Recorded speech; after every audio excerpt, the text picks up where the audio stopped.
Ben to unload so that maybe he can pick him up later.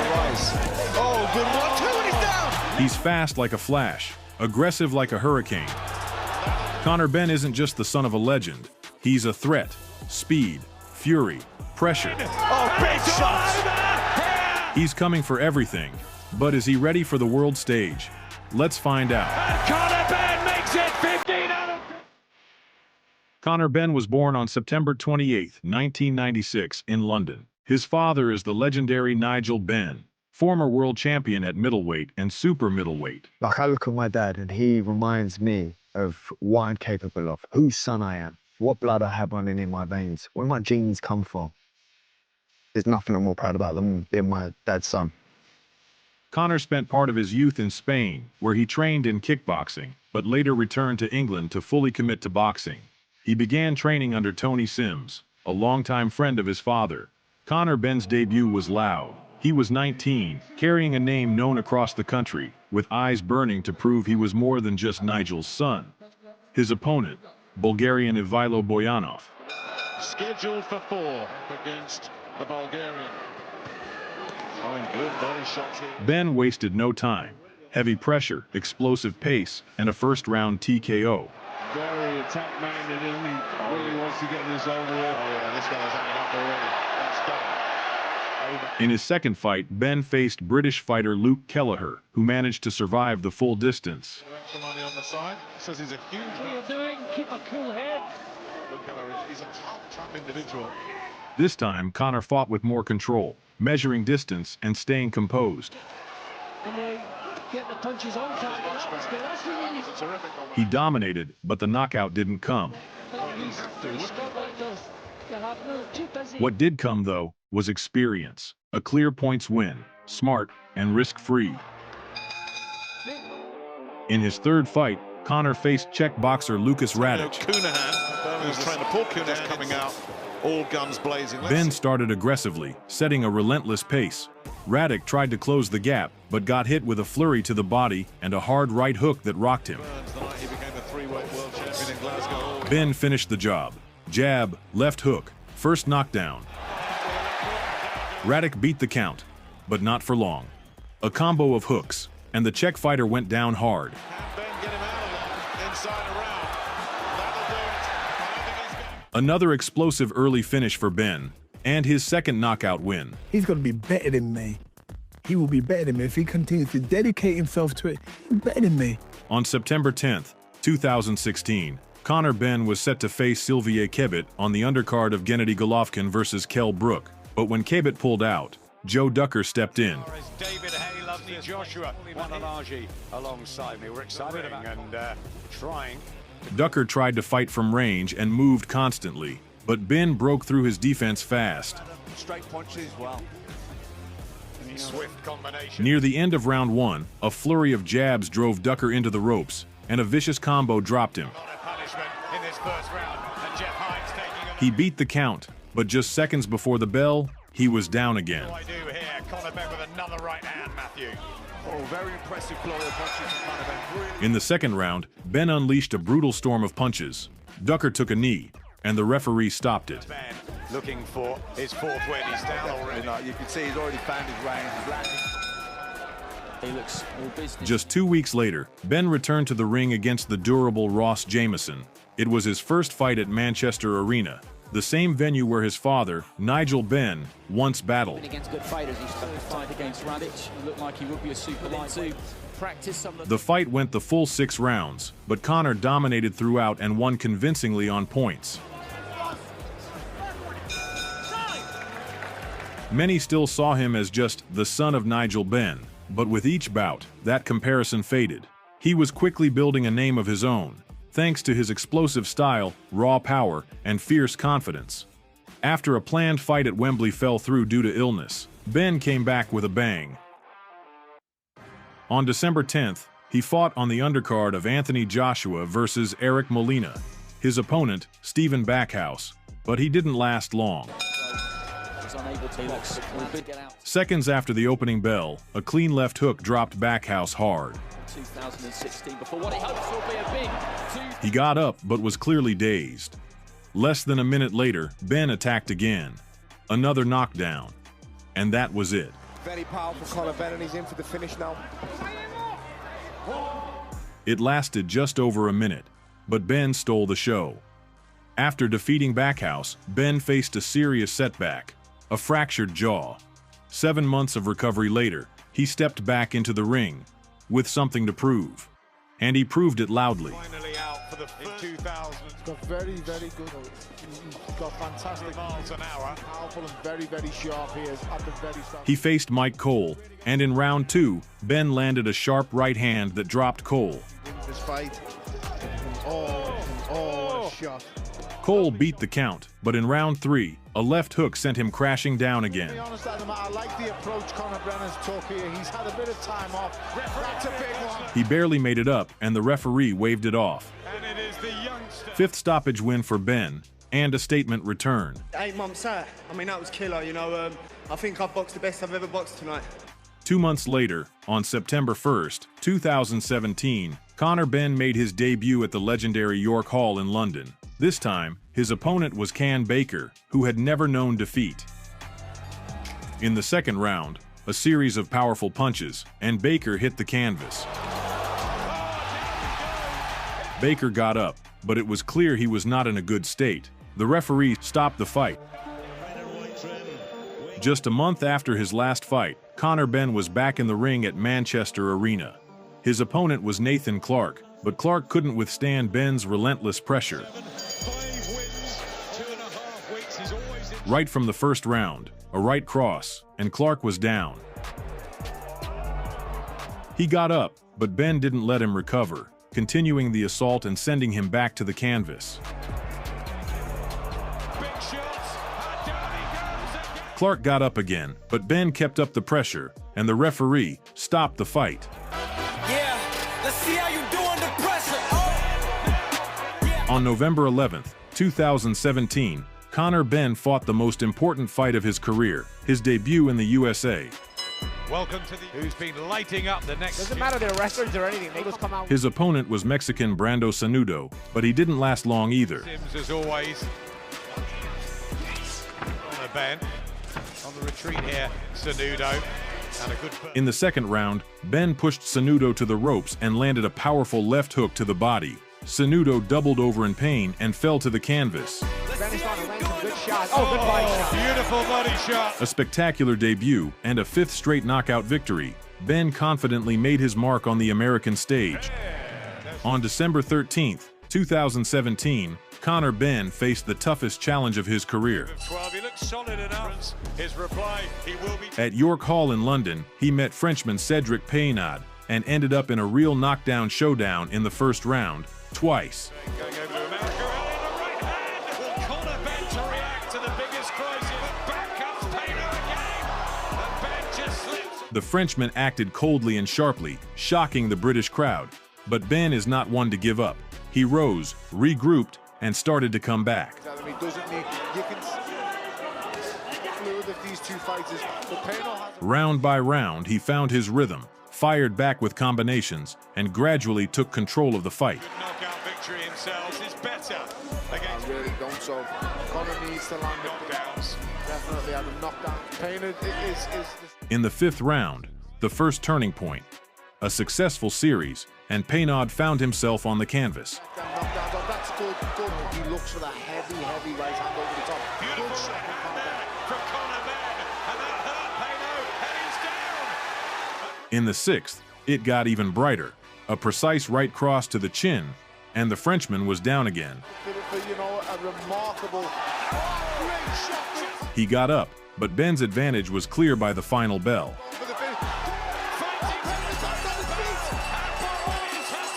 The judges' scorecard, 57-54 for Conor. A points victory, but the numbers weren't the most important. What mattered was the heart. This fight was a turning point. Ben showed that he could rise, endure, and win, even when everything was stacked against him. A remarkable great shot. On the undercard of Amir Khan's return in Liverpool, Conor Benn once again caught attention. His opponent was Chris Truman. Absolutely thrilling. 8 defeats to 4. Chopping overhand right like that one was just missed. In the 4th round, an uppercut broke Truman's defense, and the fight was stopped. Benn was looking more dangerous than ever, and already setting his sights ahead. He wanted a rematch with Peynaud. The first fight with Peynaud ended in controversy, leaving a stain on Conor's record. Exactly 1 year later, he returned not only for redemption, but also for the chance to fight for the vacant WBA Continental Europe welterweight title. This time, Benn approached the fight differently, cool-headed, disciplined. Not wild aggression, but control. No panic, just calculation. 10 full rounds, and a unanimous decision. He closed the book on his most controversial fight, but more importantly, he proved he had grown smarter. The way I throw, the way I am, the mentality I have in that ring, not like anyone is for. Benn continued to move up the ladder with confidence. His second defense came against tough and durable Czech fighter Josef Zaradnik. His ominous rope in the welterweight division, grain into his style dom. The fight went the full 8 rounds, but Benn controlled it throughout. Could be eradicated in the gym. He didn't quite hit the target, but he is willing to step things up a little bit. In the 7th, a perfectly placed left to the body broke through Zaradnik's defense and dropped him to the canvas. Oh, excellent. He got up, but the result was already decided.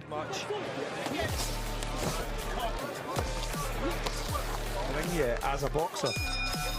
Benn took a solid points win and looked increasingly mature. This chapter ended on a high note. Conor was no longer just an aggressive puncher. He was proving that he could go the distance, learn from mistakes, and keep moving up. New names and new challenges were ahead. But one thing was clear. Benn was no longer just Nigel's son. He was a real threat in the welterweight division. Ranked number 8 in the world by the WBA, he is the son of the legend. In his third WBA Continental title defense, Conor Benn faced experienced Finnish fighter Jussi Koivula. Very, very highest level. Koivula certainly can't, isn't he?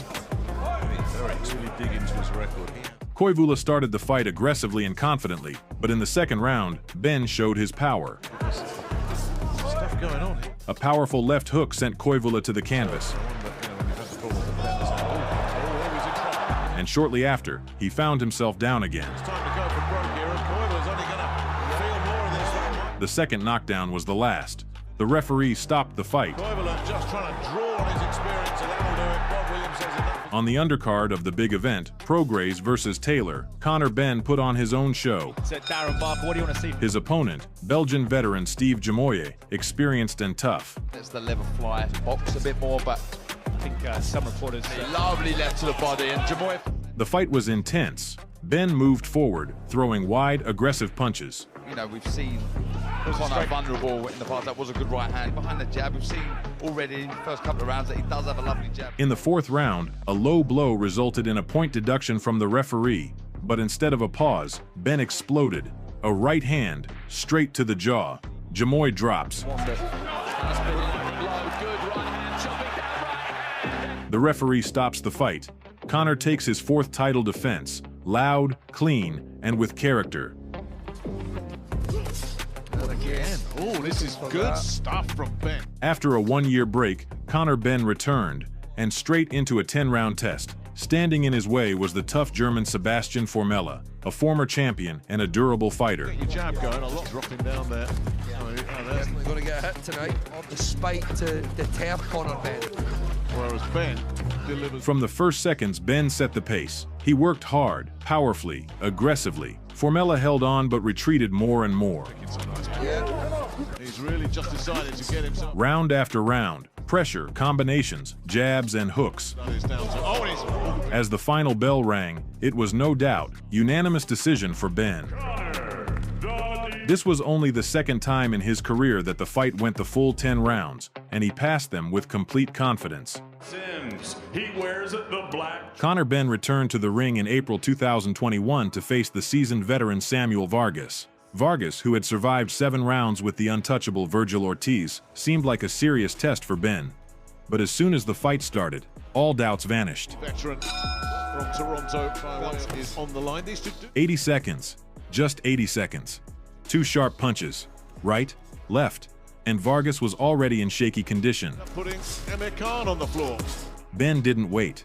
Punch after punch, until Vargas was backed into the ropes. A final powerful uppercut. The referee stops the fight. Terrific combination, and he's got Vargas in trouble, and Vargas is done. An impressive title defense, and the challenge was immediately thrown to Amir Khan. Give me a proper test. Give me Amir Khan. He's too busy messing about with reality shows, Ben said in the post-fight interview. He was fired up. After signing a new 5-year contract with Matchroom, Conor Benn was preparing for the next big step.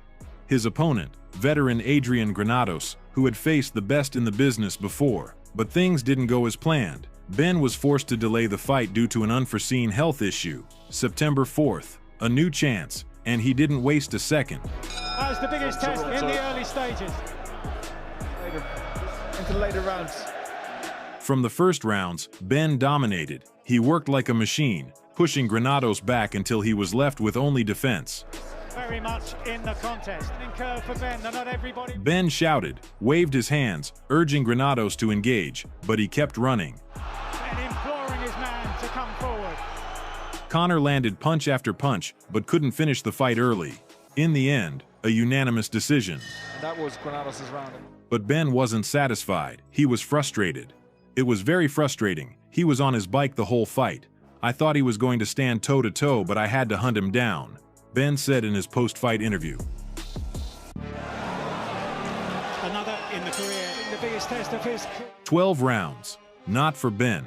He had long become a machine crushing titles. And so, on December 11th in Liverpool, a new challenge. His opponent, former world champion and a true defensive master, Chris Algieri.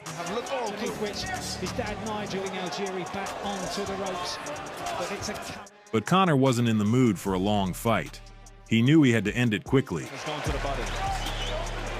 Maybe just got a little bit too comfortable. Second round. Algieri is already on the canvas, the result of a perfect left hook. Shots in the opening round really landed Ben to unload so that maybe he can pick him up later in the contest. But that was just the first step. He kept the onslaught going, step by step. To the body. Really putting the feet and the whole body behind these. In the fourth round, the decisive moment.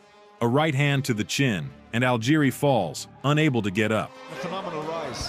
Oh, good 1-2, and he's down! Ben retains his title, bringing his record to 20-0. As always, quick, confident, and with no unnecessary words. On April 16, 2022, Ben showcased his power once again in Manchester, facing former IBO welterweight champion Chris Van Heerden. For Ben, this fight was just a formality. He immediately took control of the fight.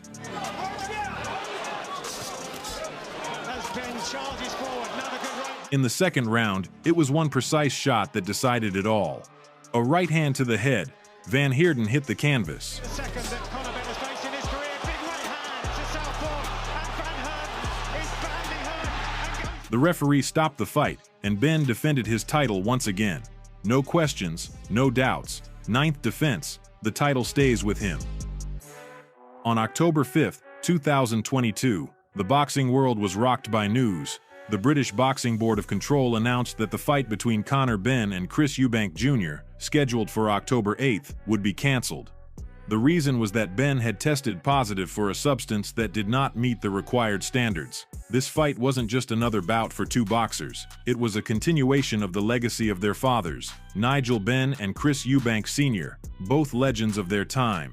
This situation became a turning point in Benn's career. He made the decision to voluntarily relinquish his boxing license with the British Boxing Board of Control, casting doubt on his future in the sport, and disappointing many who had hoped to see this historic fight. After a long break of 525 days, Conor Benn returned to the ring on September 23, 2023, to face Mexican Rodolfo Orozco in Orlando, Florida. This fight marked his long-awaited comeback after the tumultuous events surrounding his career suspension and lengthy legal battles. His ability to take outside the ring issues have not been powerful in the past. From the outset, Ben took control of the fight, showing excellent physical condition and confidence in his abilities. That's a big punch. I mean, this is Mexican style. You're gonna go back. Not only that, but it was a left body shot a little bit more.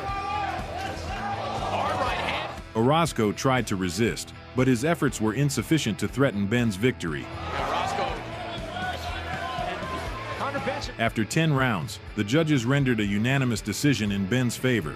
Trouble getting a guy like Orozco out of there. No disrespect. Despite the clear victory, Benn himself remarked that there was still much to learn and that he had a lot of work ahead of him to return to his previous level and reach the heights of world boxing. On February 3, 2024, Conor Benn stepped into the ring once again, this time in Las Vegas, to face Peter Dobson. Dobson looking for the right. 3 decades. Stop the feet, closing the distance. From the first rounds, Benn displayed his aggression and skill, confidently controlling the flow of the fight. To the right hand. Dobson didn't back down and attempted to build a defense, but Benn was too fast and precise. He used combinations of punches and effectively attacked the body, forcing his opponent to retreat. By the time the 12 rounds had concluded, it was clear that Benn had dominated the fight. The judges unanimously scored it in his favor. In April 2025, boxing will once again capture the spotlight with the long-awaited clash between Conor Benn and Chris Eubank Jr. This fight carries special significance as their legendary fathers, Nigel Benn and Stephen Eubank, created one of the most dramatic rivalries in boxing during the 1990s. Now their sons will continue this legendary legacy in an electrifying showdown. The fight will take place in London on April 26, 2025, and